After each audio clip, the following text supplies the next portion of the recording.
वृद्धांच्या उपचाराच्या पैशांवर डल्ला, 3 लाख लंपास करणारा अखेर पोलिसांच्या जाळ्यात। कोतवाली पोलिसांची दमदार कारवाई, 3 लाख लंपास करणारा आरोपी गजाआड।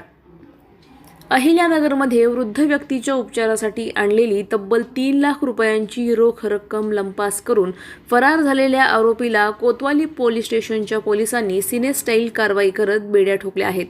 लाला किसन सुद्रिक असे आरोपीचे नाव असून तो कर्जत तालुक्यातील कोंडाणे येथील रहिवासी आहे। गुप्त माहितीच्या आधारे पुणे बस स्थानक परिसरात पोलिसांनी सापळा रचत त्याला ताब्यात घेतले। चौकशीत त्याने गुन्ह्याची कबुली दिली। पोलिसांनी त्याच्याकडून चोरीस गेलेले संपूर्ण 3 लाख रुपये आणि गुन्ह्यात वापरलेली मोटरसायकल जप्त केली आहे। ही कारवाई पोलीस निरीक्षक संभाजी गायकवाड यांच्या मार्गदर्शनाखाली पार पडली असून शहरात पोलिसांच्या तत्परतेचे कौतुक होत आहे।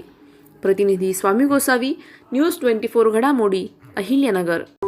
अशाच बातम्यांचा आढावा घेण्यासाठी आजच आपल्या YouTube चॅनलला सबस्क्राईब करा। बातमी आवडल्यास लाईक करा आणि इतरांपर्यंत शेअर करा।